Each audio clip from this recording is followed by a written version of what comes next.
Hello everyone, welcome back to Rolling Solo. My name is Adam Smith. Today we're going to continue our playthrough of Deep Madness. There's a few things that I want to make mention of, some great points that were brought up in the last episode in the comments section by you, the viewers, and I wanted to make mention for each of them that was very important. So I'm going to go ahead one by one and list them off just before we get into the playthrough. The first thing that I want to mention is about line of sight from this center area of this tile. I said in the last video that you could draw line of sight from here and through a door and into another area. That's actually not true, and I want to thank Anders for actually bringing that up to my attention. The good thing is I never actually used that strategy during my first part, so we have nothing to correct that way, but it's just something to mention that line of sight can't be drawn from this center area of the tile out through a door. The next point that I want to bring up is about resistance. So you can see down here on the Ravenous card at the very bottom, there is a Devoured symbol right there. And right behind it, it says Ravenous, gains resistance +1. These are the types of abilities we're going to have to keep our eye on when making combat checks against monsters.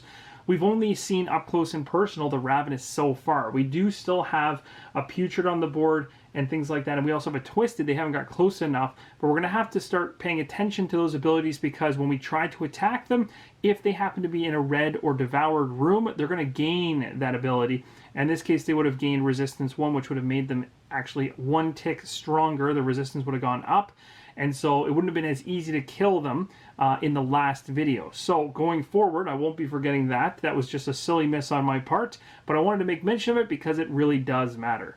The next thing I want to talk about is the mask that Samuel picked up. You'll see right here it says, your 4 is treated as a success result.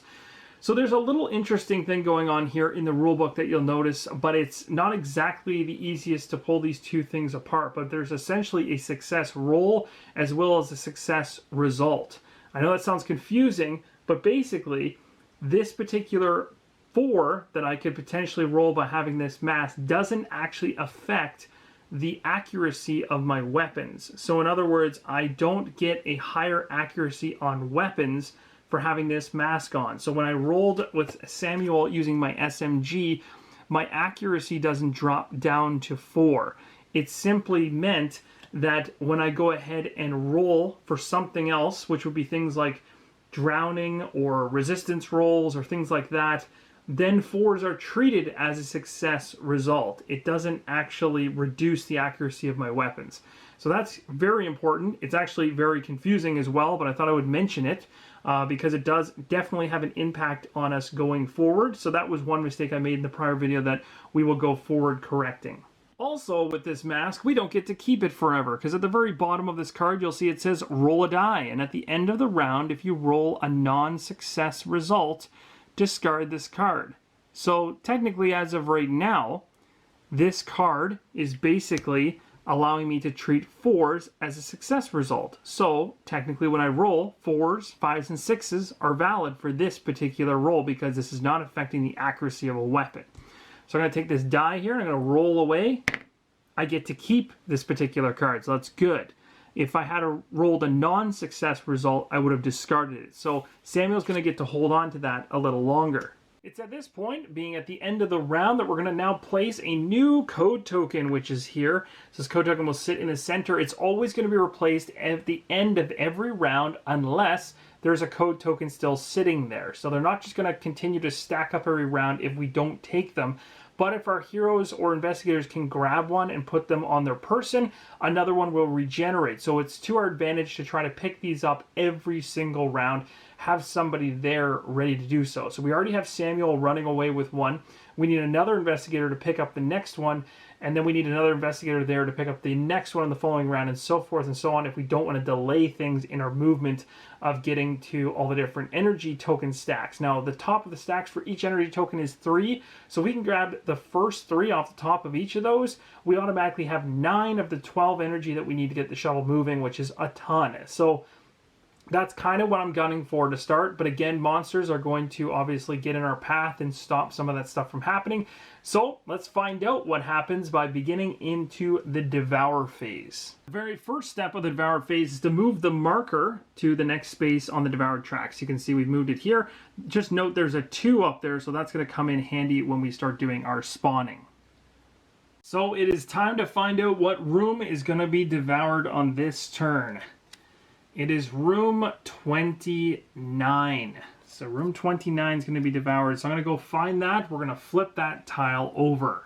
Well, that's super unfortunate. I'm assuming Samuel didn't expect to be walking into a room to have it get completely devoured the second that he went in there, but that is the case. So now he is in this hallway that has now been completely devoured. We have to now put a spawn token on the board. I'm going to choose to place in the same spot he's in. Reason being is I think this adjacency is going to be handy.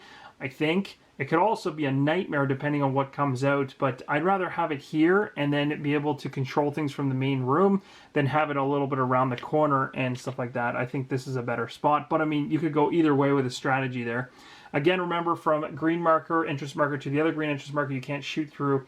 There's no line of sight. Now we're going to go ahead and reveal a devoured marker. So I've got one right here, and we're going to flip it over. We got ourselves sanity, so that's not good. This is going to go in the alternate space from where the spawn token landed. So earlier on, we were aware we have to pull 2 spawn cards. So let's do this one at a time. Not really excited about this. Okay, we got a putrid coming into the same room with Samuel. That's unfortunate. So let's go ahead and get this putrid into play. So Samuel didn't see the putrid coming up right behind him, so he's got some interesting stuff to deal with now. And that's going to do it for the first spawn card, as it was only for 1 room and for 1 unit, so we can discard this particular card now. We're going to go ahead and grab the next one, see what we get. Hysteria. That's not good. 3 of them in the same space. Let's find out which room they're going into. I'm going to rotate the deck around again. It's 4. So 4 is going to be getting 3 putrid. And guys, I'll show you where 4 is. It's extremely close to our main room. Well, I don't really like the looks of that. We've got 3 of the hysteria coming through the top upper right corner there. So that's not going to be good. It's something we need to think about during our activations as to how we're going to deal with those things. Now we're going to also go ahead and we're going to take this 4 spawn point. We're going to drop it to the bottom of the deck. And we've now completed the spawning phase. All right, it's time to activate. So we're going to take our activation marker, move it to the first space, which is blank. We move past that. Heading on to substance, there is no substance in play, thank goodness, because that's our elite monster. I'm just realizing that it's at the front of the activation pool, which is going to be horrific the first time this thing lands on the board. And then this moves to Felicia, who has 5 actions to spend going into this turn. One thing to remember with her, though, she also gets a free movement as per her activation, because she's got this 1 step ahead ability, which is really cool. So let's go check out where she is on the board and what her strategy will be. All right, so here's where my head's at with Felicia here. So Felicia's currently right here. The biggest thing is she wants to go through this entrance marker at some point. On the opposite side of that door, 2 spaces away, once she goes through that, there is another putrid waiting for her over there. So there's that to think about. The putrid's moving very slowly when it activates. It only moves once, so it won't even come through the door on the next turn, and we can't shoot through it anyway. We'd have to go out there, plus it is underwater, so there's that as well. So what I'm thinking about doing is, what I'd like to do is take a team to this particular entrance, and I don't think it's going to be just her, because she only has a melee weapon. I don't think by herself she's going to make it. She needs someone else to be with her. So what I'm going to do, just based on her current setup, so what I might actually do, though, is I might search first to see if we get lucky and get a ranged weapon, because if we do, then I could potentially go after these nasty guys up here. Now, what you guys don't see on camera right now, which I'll show you, is what these guys are going to do when they activate. And based on the activation order, it next is going to be Twisted, which won't affect us, but this Twisted actually will be popping through over here, coming from the yellow area to the far right. It's going to show up over here, but it won't harm us in any way on the first couple rounds, at least as it heads towards us. But the hysteria, and then there's a blank space on the track for the investigators to activate, and then it comes to these guys, which just happen to be on the board as of right now, and they're going to do a lot. So the special can be ignored right now because they don't possess any investigator, but they're going to move, and then attack. And they don't have any range, so they'll only attack the people in the same area as them. So basically, if she stays where she's at, these guys are going to come through this passageway, and they're going to attack her. So there's a number of things we could do. We could seal hatches, because if we wanted to seal this particular hatch off, then we wouldn't go after red. The downside with that is if you seal off these particular passages and you stop focusing on the red area, then if you go through this red entrance marker, grab the energy, that's a red, like the more red energy you get, that's where the shuttle's going to show up, and we're going to cause this whole issue of having monsters stuck in there. I'd rather just deal with them more than anything else right now, at least until things get out of hand. So I'm thinking, because this is a safe tile to be on, what I might do is I might have her go in here in order to avoid these guys wasting their actions on doing anything else other than attacking. I think these guys would be really handy in maybe doing a step out attack against some of the monsters off screen here, or maybe this individual, when he activates, is going to be able to go. This is Jared. He'd be able to go 1, 2, maybe step through, take an attack, and then get out of there. But even that's risky. It might be better for him to go 1, 2, and then make an attack. It's going to be interesting to see how this pans out, but for her, I just don't think she's the one to do this. But let's go ahead and search for her, see if we get lucky, get something good for her at least. And we can search once around, so let's do it. All right, so we got ourselves the axe. She pulled the axe out of nowhere, so that's good. It has an attack. After a monster takes at least 1 wound, it's weakened. It rolls 2 dice, 4 accuracy, and does 2 damage. So that's pretty good. Better, a little bit better in terms of having more dice than her current weapon, which is the scalpel, which does... Currently, it attacks with 1 die, and it's looking for 3 accuracy and does 2 damage. So it's a good weapon, but it has good high accuracy, but it only rolls 1 die. So what we're going to do now is we're going to probably try to have her move, and we're probably going to have her move up and grab the code token, I think, because she gets a free move. So I'm going to go 1 to free move her. She has 5 actions, forgetting about the free move she gets, but she spent 1 to search. So she searched, used a free move. So she has 4 actions left. She's going to now go into the central area, which is another action, pick up the code token, which is another action, and then bounce back out 1, and then bounce back out here. So there you go. And then she's got the code token on her now. She's the one that needs to get to that particular energy stack. So that's good. She just kind of moved around a little bit. If she had had a weapon, I would have had her step to the door or do something like that. She couldn't even have traded if she wanted to get to a spot to take shots at these guys. So it's just not going to work. And I don't want to put her in harm's way by sending her through the door with melee weapons. I just don't think it's a smart decision. So to recap, searched, 1 free movement, and then 1 movement in. Pick up is 2 movement, 3, and then 4, and that's all of her actions. So she's now done, and we are going to... She also has an action that allows her to heal, but we just don't have any damage yet, so there's no point in talking about that. We'll move into the next activation. Moving along our activation track, we're going to go down here to the Twisted. So the Twisted is going to move and then attack. It also, if it happens to be in a Devourer's space, it'll gain +1 to its range, so it'll allow it to kind of stretch out its gangly arms and grab us from a distance. It also has the ability to attack. It'll have a special ability when it attacks us, but that's if it can. So let's go find the Twisted and move it to where it currently sits. So the Twisted is way up in the top right-hand corner of the bottom section of this facility. It's going to be going through this doorway and going to be coming up into the yellow entrance marker on the opposite side, which is the top level where we currently sit. So let's go over and see where that landed. There we go. We've got the Twisted coming through the entrance. As you can see here, it's already getting a little crazy. Only 1 round through, we're not even into our major activations for our heroes. We've already got a whole bunch of monsters coming north, down, south towards us, and that's not good. So we're going to have to deal with these and figure out a game plan as to how we're going to actually take them out or avoid them. So the Twisted at this point is not in a devoured space. It cannot do anything else. It has a move and attack. It can attack, so that is the end of its activation. We're going to move back to the activation track and find out what's coming up next. All right, so moving from the Twisted to a blank space and then to the Hysteria, which just came out, those 3. So they're going to go ahead and do their special, but their special is only if someone's been possessed, so that's going to be skipped. They also have these text at the bottom here. It says when they attack, they do something, which is involving possessing the individual they have attacked, which is messed up. And then at the very, very bottom, it says that the room is devoured. The investigator that gets possessed also becomes slowed. So that's bad, but we'll talk about it when we hit it, if it ever happens. I'm going to do my best to avoid that. But we might as well activate everything here step by step. So special doesn't activate, move is next. So 2 movement and then an attack with absolutely no range. Now guys, I just realized I made a massive mistake. I meant to actually leave her here. I didn't want to actually have her sit in this location because as we talked about, these guys are going to come through the doorway and attack whatever's in that area. So don't worry, I remembered that. I said I wasn't going to do it, but I did it anyway. But I'm taking it back and moving her back in because I had planned not to do that. I was just going through the motions of actually using all our actions. So she is not in that room, but now we're going to activate and move the Hysteria, which are going to come through the door and come into that particular room looking to attack us. So This is going to be quite interesting because now we're going to have to deal with 3 of them in very close proximity to our guys. So the very last thing that these guys can do is attack, but they can't attack because they can only attack things that are in their same area. They don't have the range to do anything else. So their activation is going to end, and we're going to move along to the next individual. Next up on the activation track is Jared Drake. So let's activate him. 5 actions to use. All right, so this is going to be a huge turn for Jared. So Jared's focus is going to be taking down as many of these monsters sitting outside of this major control room here as he possibly can. They have a damage, or health level I should say, of 2 and a resistance of 1.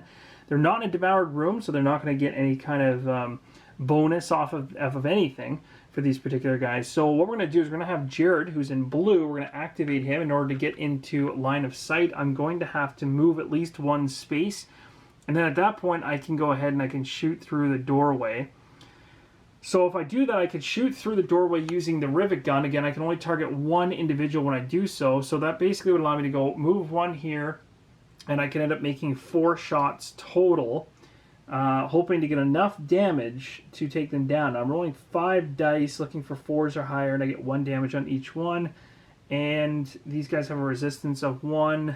I do get an extra die, though, because as an attack, it says control burst. Roll an additional die when you attack with melee. So that's pretty sweet. So I get that as an ability, which means I'd be rolling 6 dice. I remember that from the first part, so that's not bad. I might want to try that and see how many of these guys I can waste before his turn ends. So let's do that. We're going to move Jared into this room here, and we're going to have him go ahead. He's going to try to attack these guys with his rivet gun.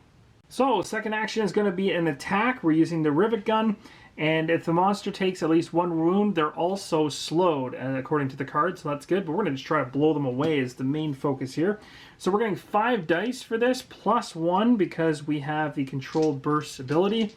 And we're looking for 4s or higher, which is a 50-50 roll. Not bad. We should, I say we should. But again, I can only target 1 of these guys at a time because I'm shooting range. So let's see how this pans out. I'm going to actually move these out of the way so we can roll into this area here, which is clear of all tokens and everything else. Okay, so we ended up getting 4, 4, 4, and 5. So that is mass kill right there. That was a clean and utter destruction of one of these guys. So he quickly blows away 1 of them without any issue at all. So I'm going to continue doing this because that was an incredible roll. So I might as well do this again. Let's go ahead and hit the next guy. So this is going to be action number 3. Come on. 1, 2, 3, 4. Wow. He is on a roll. He's crushing these guys. And then we're going to go and do the next one. Come on, clean the board. That's what we want. Oh, look at that. Still got it. 1, 2, 3. The reason I needed 3 or more because we need 1 for the resistance of the particular monster, which I'll show you right here, is right there, 1, and we also need 2 to get through his health. If we want to flat out kill him, and I just did. So it's 1, 2, 3, boom, he's gone. So literally that rivet gun is incredible against these guys. You can see against low level targets it's good. If we're fighting against a putrid, which is this guy off screen, he actually has 1 resistance and 6 health, so stuff like that would take multiple hits to kill. But regardless, he just wiped that entire room out like it was nothing, and he still technically has 1 action to spend. So I guess the question becomes, do I leave? I probably should. I probably should start moving. And I don't want to end my turn. Oh, and that's another thing, guys, I just recognized. So this is, again, another whoops on my mistake. These are going to happen every once in a while. I'm going to probably forget about these. But whenever you end your turn on a space that's devoured, there's an effect. And the effect should have actually hit her because I chose not to leave her in here. And I should have done that. So Felicia took some damage. And as you can see on her card here, she was dealt damage from that Devourer effect. And you can see right there, it's very hard to tell, but there's 2 different dies side by side there. And what that means is you get a resistance roll, and if I gain a success on these resistance rolls, I can actually block the damage that was assigned. It wasn't assigned as a wound. That particular devoured effect, which is this one right here that we just corrected, basically means take 1 damage. So I can try to resist this, and if I do, I don't take the damage. I did not. So I'm going to give Felicia a wound. So I'm going to take 1 hit. And then for this one here, he still has 1 movement. I'm going to move him into here so he doesn't take any damage at all. So now we're all squared away. Everything's been caught. So these are really tricky sometimes. You'll forget about them. They're hard to see. Sometimes they're just kind of sitting in the corners or sitting on the board and you don't even register it. But it's very important because they have typically negative effects. Actually, they're all negative effects, especially when you're in the Devourer token or Devourer tiles. So that's going to do it for Jared's turn. Pretty successful, I would say. Let's move on and see what happens next in the activation track. So Jared did a phenomenal job of clearing out all the hysteria that was sitting in this particular space. But one thing that I didn't do, and that I will make mention of right now, is grab a consciousness card for every single one of those that he killed. Now, how that normally works, and the only reason I continued to go through the playthrough without pausing for this is because I just wanted to get all the rolling out of the way. But going forward, I'm going to start pulling those consciousness cards at the end of every attack. The rulebook states that basically on your attack, if you happen to kill the monster during that attack, it's at that point you go ahead and resolve any sanity tokens that you currently have would turn to madness, which would be bad for every point of horror on that particular monster that you killed. So in this case, 1. But I didn't have any at all on Jared, so Jared's just going to gain consciousness cards equal to the value of horror on those particular monsters. So in this case, he's going to gain 3 consciousness cards. So I'm going to pull them all now, one after the other, but just so that you know, the game rules state that after each kill or each attack action, you're supposed to then go ahead and resolve that consciousness card. So I should have killed one, removed it from the board, consciousness card. Taken one off the board with another kill, and then another consciousness card. And of course, later on in the gameplay, I'll show you how it works if I actually have sanity on me, but currently I haven't had to do that, so we're going to keep taking the benefits of these consciousness cards. So let's gather up our consciousness cards one at a time. So the first one we got here is Outbreak number 7. So we are gathering as many people as we can, and we're going to get rid of that thing. So far, we've got about 30 people who are willing to stand up to the executives and also step into the same room as the sphere. Our first goal is to get it out of Kadath. We'll figure out the next step from there. We don't want to do this. Not at all. But if we don't, everyone will die. It's just a matter of time. You may heal 1 madness. I don't have any madness, so I don't gain anything there. We'll continue on through the deck. Second one, Outbreak number 2. We were all just sitting in the cafeteria when it happened. Huh? Well, of course we were talking about the sphere. I mean, what else would we be talking about? The lights flickered and these things pulled themselves out of the shadows. They were like people, but so skinny, and their mouths had so many tongues. They boxed us in. We were like fish in a barrel. I can still hear the screams as they ripped my friends apart and ate them piece by piece. Gerald White, miner for the Kadath facility. You may heal 1 madness. I don't have a madness, so I cannot take advantage of that. Outbreak number 6. We have to get rid of the sphere, and we need to do it soon. I don't care how hard it was to dig up. It's killing people. I've talked with Miss Blake. I've talked with Commander Wade. I've even tried going above them to the surface brass. No one will listen. They're all enamored with it like it's some great messianic babble. They don't see what it's doing. They don't see what it's doing. Or they just don't care. We've got to do something before it kills us all. Ronald Myers, Chief Mining Operator, Kadath Facility. You may heal 1 madness. Are you serious? I've got 3 of those in a row. What the heck? So I can't take advantage of any of those. But that's okay. So we are now officially finished with Jared's turn. We learned a little bit about the story of what's going on here. And we're going to move along the activation track to the next individual that's activating. Next up is going to be Agony. We don't have any Agony, so we're going to move along to Arthur, who has 4 actions. Alright, so we're going to be activating Arthur here, right here in the light blue. So we're going to want to go ahead and we're going to want to attack this Twisted in some way, if we can.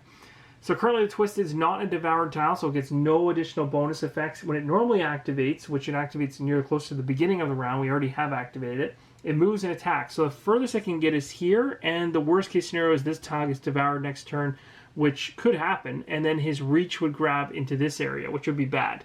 I'm debating whether or not I want to go ahead and have Arthur move from his current spot where he is now into here in order to do shots at this thing, and then maybe step back and run away.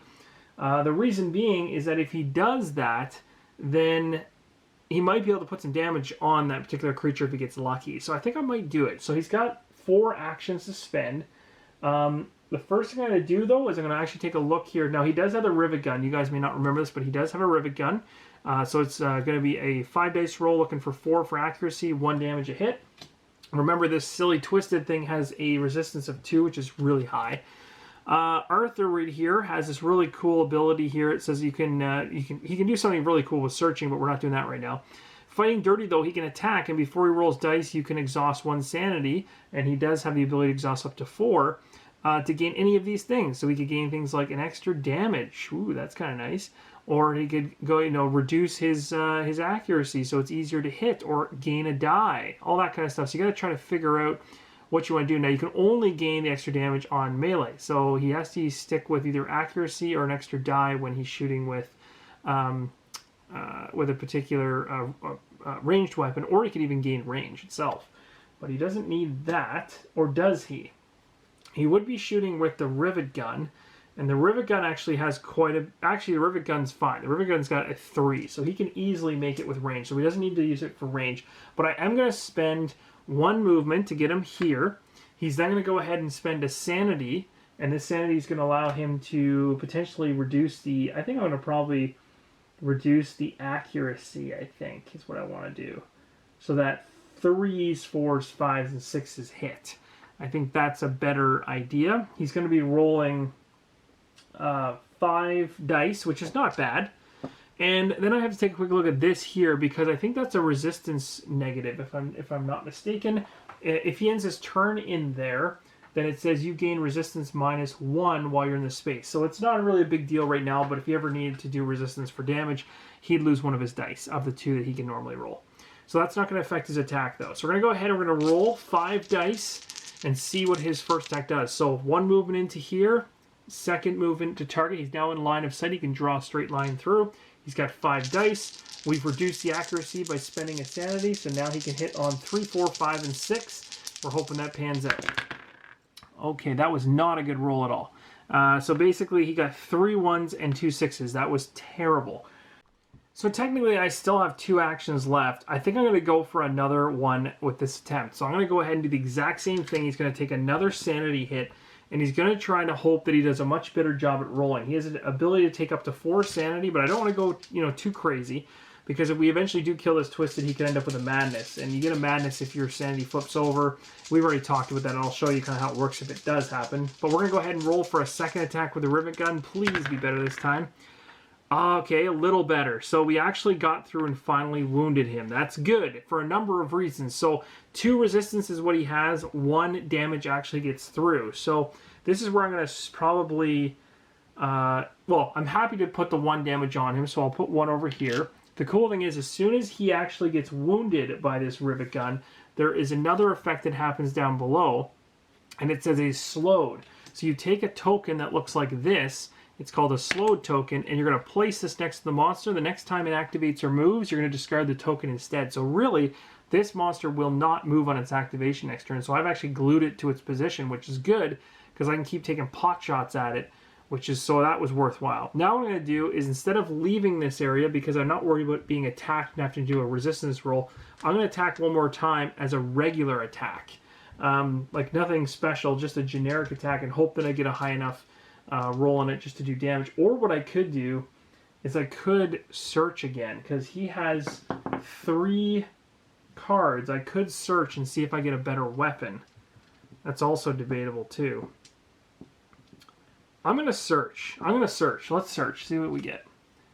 Okay, that's not bad. So we got ourselves an assault rifle. So this says you may reroll all of the dice once. Whoa, that's really good. And then he's, wow, range 3, 4 dice, 4 accuracy. That's really good. That's even better, I think, than the rivet gun. Well, no, the rivet gun has more dice, same range, same damage. But being able to re-roll the whole attack and not have to use any sanity is huge. So that's really good. Okay, well, I'm happy with that. I think that's going to end his turn. So He's going to stay exactly where he is. We'll move along the activation track to the next individual. All right, so with Arthur out of the way, we'll move to Ravenous, who are no longer in play, and then we'll move over to Arthur. Arthur has 4 actions to spend. So Samuel's going to start his turn. He's got a Putrid in his space. We do not want to stay in that space if we decide to attack him because it's a devoured room, and we take a wound every time this Putrid takes wounds. So every attack we do, trying to kill this thing, is going to splash damage us for 1, and it's a wound that we can't even resist. It goes straight through. It has a resistance of 1 and a health of 6, so we need to get away from this thing. So I'm going to move 1 to here, just so that I'm further away. We also need to note the fact that this thing is going to move, and it also has a ranged attack, so we might actually want to just run away from this thing at this point, because this is really tough. Yeah, I think we're going to run. Let's run away. Let's run away. This is a good time to do it. So we're gonna book it. So I'm actually gonna do a move, and what I'm gonna do is I'm gonna stick myself with the mutation syringe, which allows me to perform another move action. Can't be used over and over and over again, but basically allows you to put a sanity token on this card, and once 3 of them are on here, you used it 3 times, it gets discarded. So I've used it once. It allows me to move for free. I'm going to move through the entrance to the other side. Now you might be wondering, did I have enough value to get past this guy? Yes, his trap was only 2, and Samuel has a 4. He's very, very aggressive that way. He's able to get out of there no problem. So Samuel has popped up in a lower section of the facility that is completely underwater. When he first moves into a space that's underwater, he doesn't take any oxygen loss. You might be wondering, well, what is that all about? Well, technically, a investigator is actually underwater when he hits those tiles. So when he first moves into a space with one of those markers, he's underwater, but his oxygen should always be at 6 when you start off the game, unless the scenario specifies otherwise. Basically, what's going to happen is, as you perform actions through here that are not rest is the only one that's safe to use. The rest, any other action, is going to cost you some oxygen. So it's kind of a countdown timer as to what you're doing underwater. So I currently had 4 actions to spend, plus I jabbed myself with a mutation syringe to give me an extra movement. I used 1 move to get away from the Putrid, which I could do easily because I had an escape value of 4, and the trap value for the Putrid was only 2, so I easily was able to get out of there. So in 1 move, jab myself with the mutation syringe to give me an extra movement for free. Now I'm in the water, and I'm going to move once, twice, and 3 times for the rest of my actions remaining, which is going to drain my oxygen levels all the way down to 3. Now I need 1 more action to be able to spend and use my code token to take a top number from the energy stack and put that on tile number 30, which is the whole aim of the game right here in this scenario. So starting in the next turn, if things go smoothly and nothing spawns here, fingers crossed, knock on wood, all that good stuff, then I'll be able to get that token and hopefully get out of there. But I never killed the Putrid, so you know the Putrid is going to be kind of sitting up there waiting for me. The other issue is technically the Putrid is now going to be focusing itself potentially on Arthur if Arthur doesn't deal with it. But Arthur will go first before the Putrid in the activation, so he should be able to handle it, hopefully, or at least get into a better position to handle it. So that's going to be it for Arthur's turn. He's done everything he can do, and we are happy with that, and we're going to move on to the last individual to activate. Now this is a sad state of affairs, because the Putrid is going to go ahead and activate, and it's not just going to be 1, it'll be both of them. So there are 2 in the game. We're going to go ahead and activate 1 at a time, and sadly it looks like Arthur is going to be in a little bit of trouble. The very first Putrid is going to activate and move, so it's going to move here, and it's soon going to be coming up through to the other side, which is going to run straight into Jared and Felicia, who are heading towards the red exit, which kind of looks orange on screen, or almost yellowish. It's weird. But basically, on the next move, it'll go through this area, so that's going to be nasty. But this is the one that's really going to hurt right now, and that is going to be the Putrid activating close to Arthur. So sadly, the Putrid is going to activate because Samuel decided to run away from it. I don't think Samuel with his SMG could have killed that thing, even if he tried. I think he would have just ended up suffering a lot of damage, so I got him out of there as fast as I could, whereas I think Arthur potentially could take it down in the next round. Arthur's got some decent weapons, especially with the assault rifle now, so I think he'll be able to take it down, but he might sustain some damage doing it.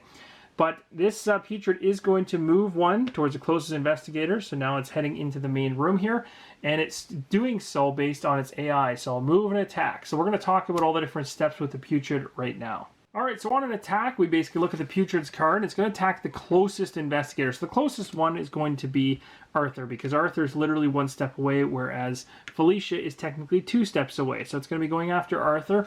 The attack that it's going to make here is going to be right here. So 2 at a range of 1. So it can actually attack Arthur from here, 1 range away. It's going to be hitting me for 2. I do get a resistance, but that resistance gets reduced by 1 because of the nasty Devourer effect that's in here. So that actually did come around to haunt me in the end anyway. Fantastic. Not really. So we're going to go ahead and we're going to roll a die. I need a success to at least block 1 of the damage. Otherwise, 2 damage is coming through to me. Nope. It looks like 2 damage is coming through to me. So I'm going to take those damage. So a 2, it's going to be placed on his card. That may not be it. There might be more. So let's take a look at the Putrid card even further here. It says, when you attack, you're going to roll one of those big dice at the beginning of the attack. Oops. And then the investigator must discard 1 search card. So I should have done that first, but I guess it doesn't really affect too much anyway. So roll this die at the beginning of the attack, and the investigator must discard a search card. So if it lands on Jaws, when I go ahead and roll this. So here we go. Let's roll this big die. Don't be Jaws. Okay, good. It was not. It was this this symbol, whatever that is. Okay, perfect. So it didn't happen. That's good. I would not have wanted to lose my assault rifle. That would have been really, really upsetting. Okay, so that is going to resolve the move and attack for the monster, and now we have actually finished the activation phase. Alright, we're now going to go ahead for the refresh phase. We're going to take all these extra activation tokens away. We're going to go ahead and we're going to rotate things. So this empty space is going to go to the back, and we're going to shuffle everything forward. So it's going to be now Felicia here going first, a blank space. Then we're going to have Jared, then Arthur, then Samuel, and then the blank space at the very end. We're now going to go ahead and I'm going to shuffle these tokens and do this fairly quickly, and then we're going to drop them on each of the... Felicia got a 2. Jared gets a 1. Arthur gets a 2. Oh, that's lucky of him. And 1 for Samuel. Okay, perfect. So there we go. So that whole track has been resolved. We'll take the activation marker, put it back at the beginning, because Felicia will be going first at the beginning of the next round. We also don't want to forget about the wonderful code token that's going to spawn here. So another one to be picked up by our investigators if we want to, and I definitely do. So I think that Arthur's going to be the one to go after this one, being that everybody else is fairly busy with a task at the moment. But that's going to do it for the setup for the next round, so let's move into it. Alright guys, here we go with the next round. We know what's going to happen first, the Devourer phase. I don't like this phase at all because bad things typically happen. So what do we got? Devourer room number 3. That is the one that's going down the tubes next. So let's find number 3 and flip it over. And wouldn't you know it, number 3 is up here where the twisted is. That's not good at all. Okay, so that whole tile's just been devoured, which is really not the best, because now we have to go ahead and put a spawn token out. So where are we going to put our spawn token? Oh, this is not good. Okay, so first off, I was planning to, if I was going to go through yellow. Oh man, this is bad. This is very, very bad. I'm probably going to put the spawn token over here where the yellow one is. I think yellow's been the most painful, so I'm going to put it over here. I'm going to probably be avoiding that as our final exit area. The yellow one's been the most painful by far, but we'll see. I'm not too sure. So I'm going to put the spawn point over there, and that's going to be it. Except for the very, very fun Devourer effect markers that we're going to put in there now for every other area. So all 3 of these other ones. I'll start with the very, very top one with the entrance marker. It's going to have a -1. Not good. The next one below it is going to have this right here. That's a slowed one, I believe, so it's going to slow us in our movement. That's really bad. It's like right at the doorway. And then another -1 for this one over here. Now, I hadn't actually moved the marker yet, which is what I should have done first, but I knew it was going to be a devoured tile anyway, so this marker should be here right now, and we know we'll be pulling 3 spawn cards this turn, which is going to be, not so good. So to start us off with the first card, we're going to go ahead here and grab... It's going to be 3 is where the first room will be for this. This is going to be fun. Oh my gosh. Oh, we got the Agony. Oh man, 3 separate rooms, 1 each. That's painful. Okay, well I'm going to grab 3 of those and we're going to spawn them in 3 different rooms. All right, so we're going to go ahead and do some spawning. So the very first and top of the deck is number 3, because 3 is the tile which is right here that we just got. So we got to find out what monsters come there. We're pulling 3 of these spawn cards. So we got Agony. Oh, that's not good. Oh, 3 separate rooms with 1 each. That's no fun. So we got to go through this deck 3 times. Okay, so we'll put this here. This is the one we're currently dealing with. The first one's going to go at 3. So let me grab an Agony. 3 is over here where we just flipped the Devoured tile. So we're going to have that guy up there. We'll move this to the bottom of the Devoured deck. And what's next? We got ourselves an 8. All right, 8 is right over here. And the spawn placement is right here. So it's going to be in yellow. Oh, yellow is not looking so good right now. Lastly, the final one will be at 7. And 7, oh no, 7 lands right where Samuel, not right where Samuel is, but 1 space away from Samuel. So he's going to have something to deal with inside the green energy side of things. And then this is going to cycle around again. So the next one's going to be at 10. We still have to resolve 2 more of these spawn cards. Let's find out what's next. We got ourselves a Putrid. Okay, Putrid coming out at 10. Where is 10? Okay, 10's yellow. We already know that we don't like yellow that much. So we got a Putrid coming out at yellow, which is way up here at the top. And finally, 21. Where's 21? Please tell me that's nowhere near where we need to go. Oh no, that's just to the left of this tile right here. It's over here off screen. And what is going to be there is the question. Ravenous. Oh, and it's not just going to be 1 room, it'll be 2. So first off, there'll be 1 Ravenous coming into that side room. And I'll show you guys what it looks like in a second. And then we're going to flip to go to this next room is a 2, which is going to put us right, oh no, it spawned right in the middle. So we have 2 more Ravenous right here on the code token. Oh my gosh. Things just got really interesting really quick. In a really bad way. So we put that on 2, we'll flip it. So the next one is going to be coming up, we know is going to be 6. So, wow, that was a nasty, nasty one. And 6 actually is where the red energy tokens are, which we are heading towards. But now that this is happening here, I think we're going to need some help. So that is what the left-hand side of the board looks like now. We got a Putrid in here, we have 2 Ravenous here, we have 1 Ravenous out here, we have a Twisted up here, we have an Agony up here. We've got lots of stuff going on. Samuel left. He's like, see you later. I've got an energy token I've got to go deal with. And everybody else is going to be fending off everything. So I think we'll be doing a ton of attacking in this coming round. So we're going to start off the activation phase with Felicia, who's going to get 5 actions, and man, do we ever need to use those. So the plan with Felicia originally was to have her, with her code token that she already has, run out here and head down to this entrance and get going. But the thing is, we have issues here now, and I think Arthur needs help. In order to focus on the Putrid for Arthur, we need to get rid of these Ravenous for him. So what I'm going to do is I'm going to actually have her do a free move action, which she has as a special ability, to move in there. She still has 5 actions to spend. She picked up a really cool axe last time she was in there. So after a monster takes at least 1 wound, it's weakened, so that's nice. 2 dice, 4 to hit, and 2 damage on each hit. So basically, if I can roll 2 dice and get 2 hits, 4 or higher, then that's 4 total damage. These Ravenous have no resistance and 2 health, sorry. But if they're in a Devoured tile, they gain 1 resistance, so they actually have 3. So I really do need to, and I can divvy up the damage however I want because I'm doing a melee attack, but I'd be focusing on 1 anyway because I just want to kill it off. So here we go. First attack. Let's see what we do. I really hope I don't have to spend any sanity for bad rolls, but we'll see what happens. Okay, so we got 1 hit. That counts for 2 and just nothing. So the question is, so as of right now, with this particular hit on it, I've already given it 1 wound, and with 1 wound, I weaken it. And weakening it would allow me to take a token like this and put it next to it, and the next time it tries to attack, it just discards the token. So it basically makes them useless for a turn. Or at least makes one of them useless for a turn. So I'm tempted to do that. Or actually, already, technically, just based on what I have, I already have the ability to do that. One of them's already going to be, or have no attack. So I could do that. It's already been hit for 1. And then I can maybe go after the Putrid. That may not be a bad idea. Maybe she can just she can really help Arthur out. Yeah, that could work pretty good.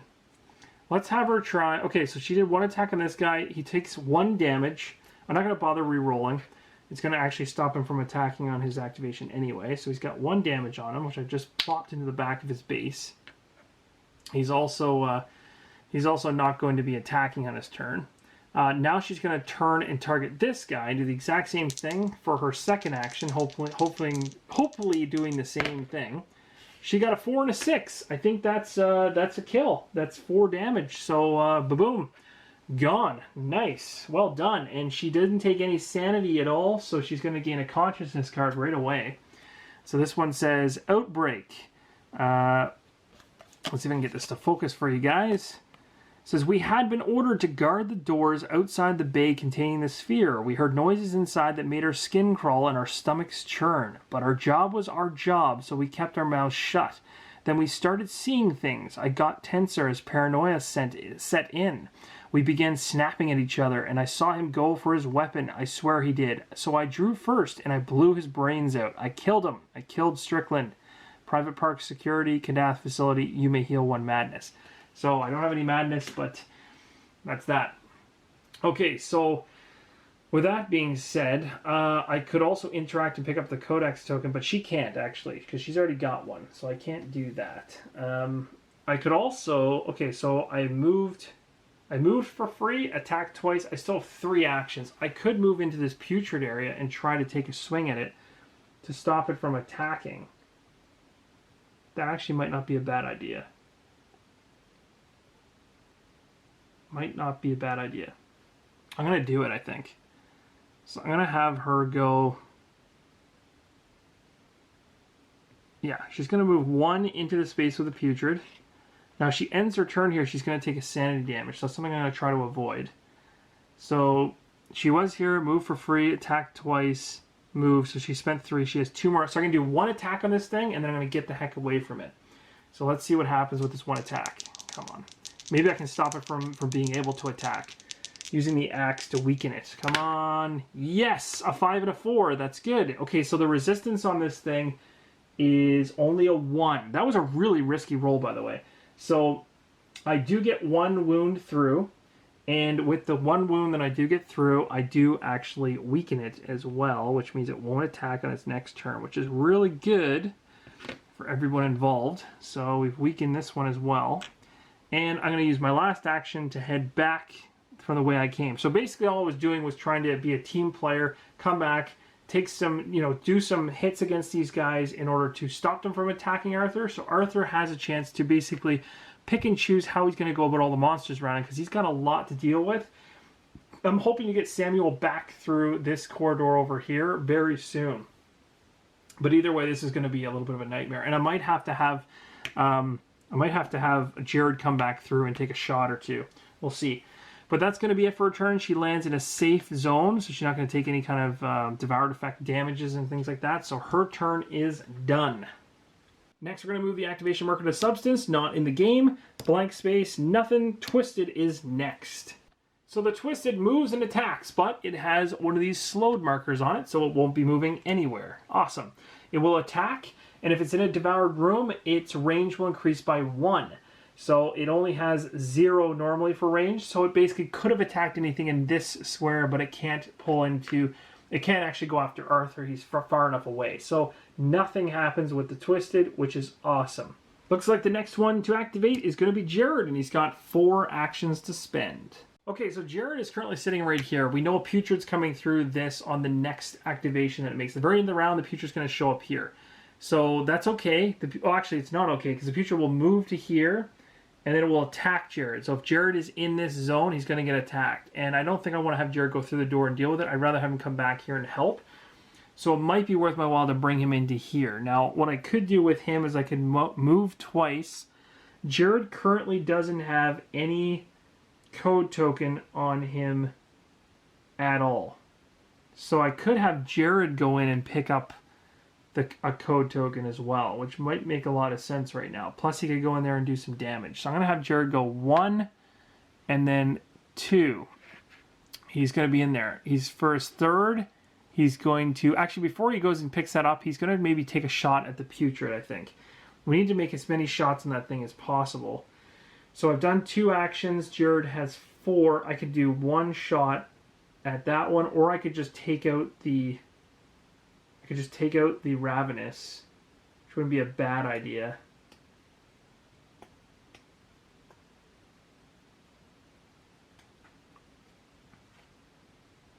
This is a tough call. No, I'll go for the Rivet Gun, I think. Yeah, let's do the Rivet Gun. So we got 5 dice. We're hitting on 4s or higher. That's not bad. So here we go. 5 dice. If the monster takes at least 1 wound, it's slowed down, which is not really that great. But I guess technically I could completely kill it of its activation next turn. It's not going to attack anyway, so might as well try to take some pot shots at it. So here's my attempt at one attack. Here we go. All right, so we landed 3 hits. That's not bad. So it has a resistance of 1. So it's going to take 2 damage, which is great. So its damage is going to go from a 1 to a 3. Now, it would also, because it's in a devoured room, it would normally spew damage back at any investigator in the same space, but there is none, so we're safe. That was a good attack, actually. And he's also slowed, so he's not going to move or attack on the next activation, which is good. And what else am I going to do? So I have 1 more action to spend.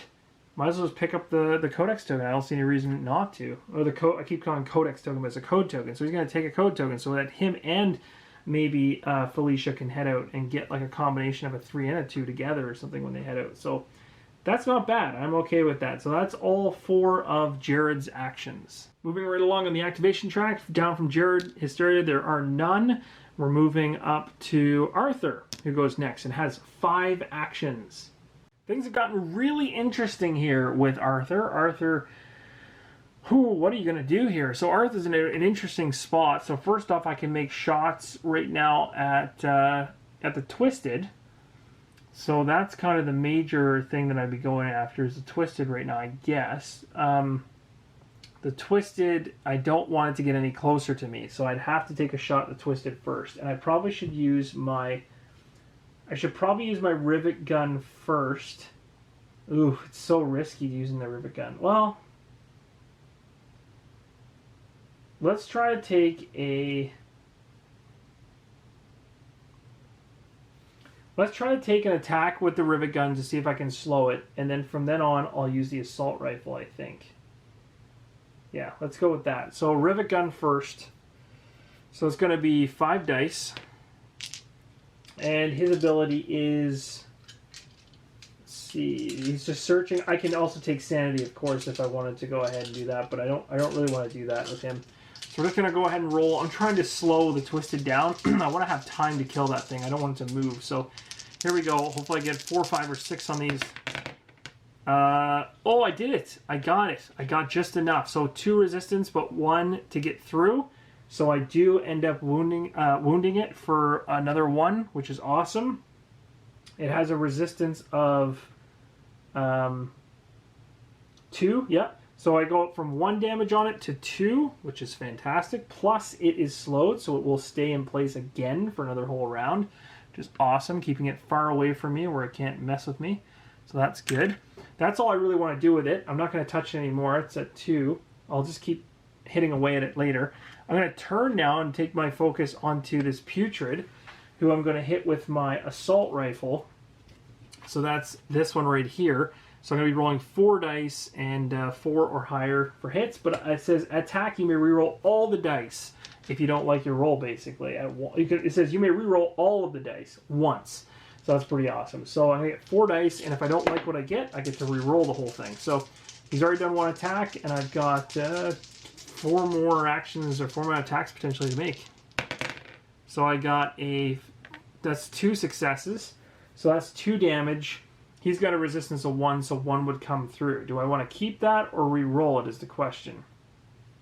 I'll probably keep it, because that's going to tick him up to 4. That's pretty decent. He's close to death. I think that's a decent 50-50 roll, so I think I'll hold on to that. We'll do another attack with him now. I'll just lay his damage beside him. It'll be easier so you guys can see it. So we'll put that damage right here. So that is that. So he's done 2 attacks. He's still got 3 more to go. Come on.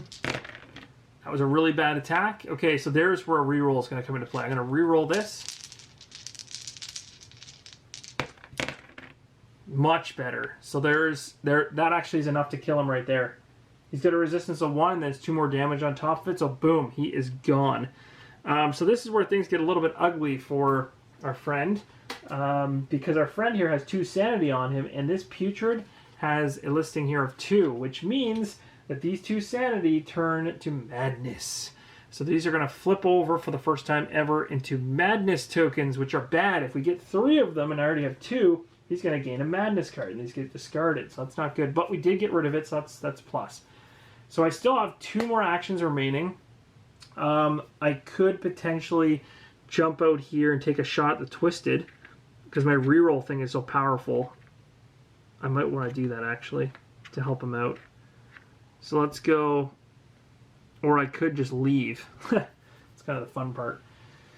No, the reroll is really powerful. Let's help them out. It's going to go 1 there, and if I have my turn there, my resistance just goes down, but that's fine because I shouldn't have any issues. When this thing activates, where is it going to go?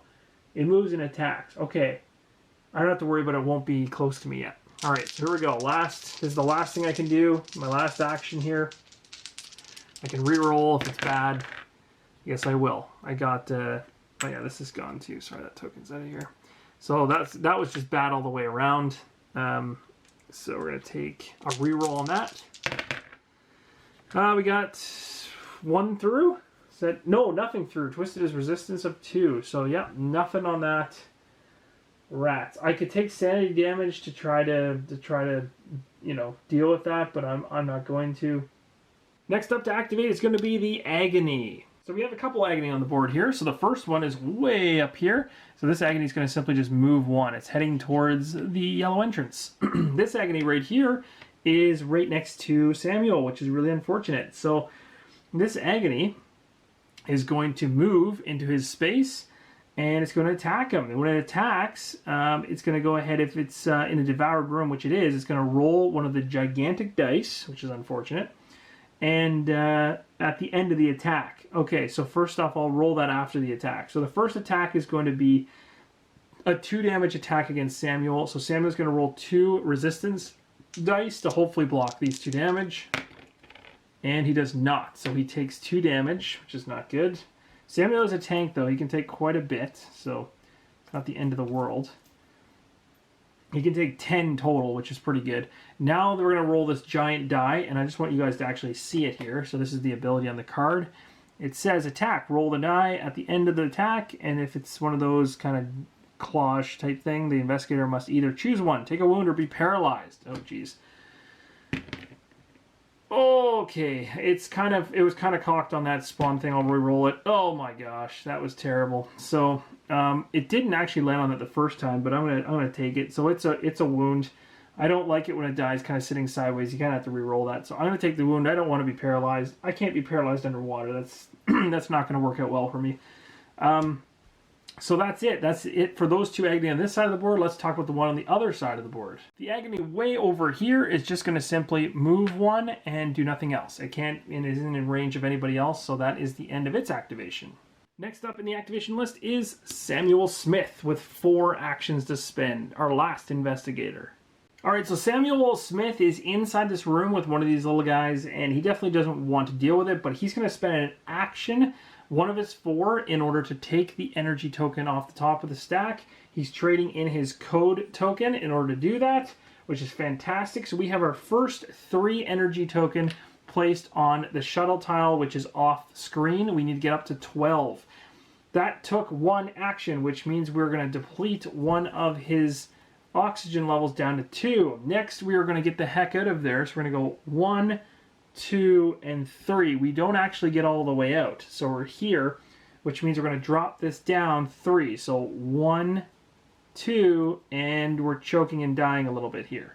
So how does this actually work? So basically it's very small. I'll try to get this thing to focus for you guys so you can actually see it.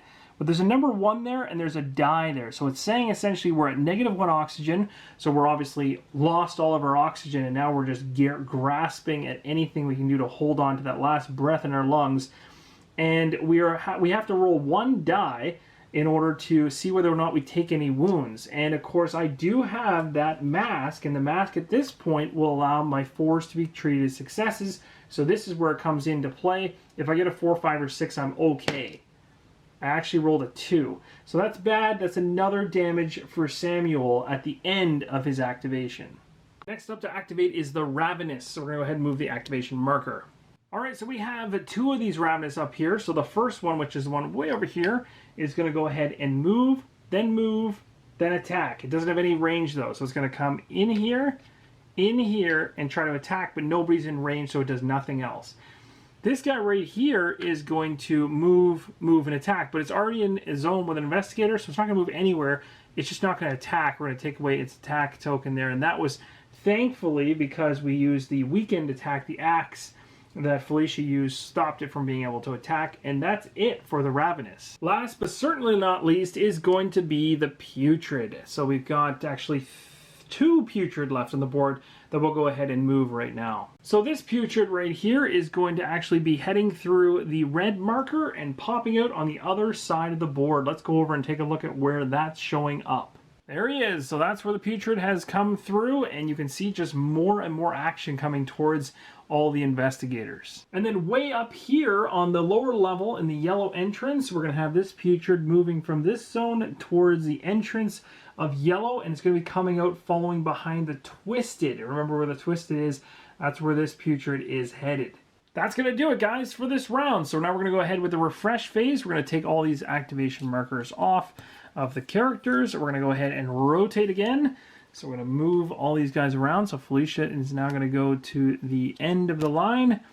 Everything will move up like so. And there we go. Okay, so everything's reset that way. And we're going to go ahead here and we're going to shuffle up our activation tokens. And we're going to drop them one at a time. So we got Jared with 2. Arthur with 1, Samuel with 2. Oh, Samuel got 2. That's really lucky for him. And 1 for Felicia. Nice. This actually works out pretty decently, I think. Okay, and we're going to head over here and see if there's anything else we need to correct before the end of round 2. Alright, so the last thing we do at the end of the round is we're going to put a new code token out. So we still have Samuel who can pick one up now, and we have Arthur who can pick one up. Jared currently has one, and Felicia currently has one, and that's Jared's right here, Felicia's right here. One thing I forgot to do was roll for this mask at the end of the last round, and technically we need to roll right now as well at the end of this round. So we're going to roll for the first round to see whether or not Samuel was supposed to still have this. I forgot to do that. Okay, he was. Good. And then now, was he supposed to keep this going into the next video? No, he loses it, so it's gone. All right, so the mask is gone. It was good while it lasted, kind of. So we're going to discard that card, and all of it is squared away. So what I want you guys to do in the comments below is let me know if I missed anything. There are a lot of things to keep track of here, so I might have missed something. If I did, let me know. If it's correctable and it hasn't gone too far past, I will definitely correct it. Otherwise, we'll continue to move on. But thank you guys so much for watching. As we continue to go through this, the pace is picking up. I'm going to be doing these videos quicker with less explanation about what's going on because mainly you guys are grasping the concepts of the game at this point and the movement, the combat, and things like that. But there are some new things we saw this time with the underwater effects and things like that, with the oxygen levels and everything. So, and the resistance and things like that. So very, very cool, and really excited to see whether or not our team can actually get this shuttle to show up. And the next question will be is, can we get on the shuttle before we get killed? It's so much fun. But thank you guys so much for your support, and as always, keep on rolling solo.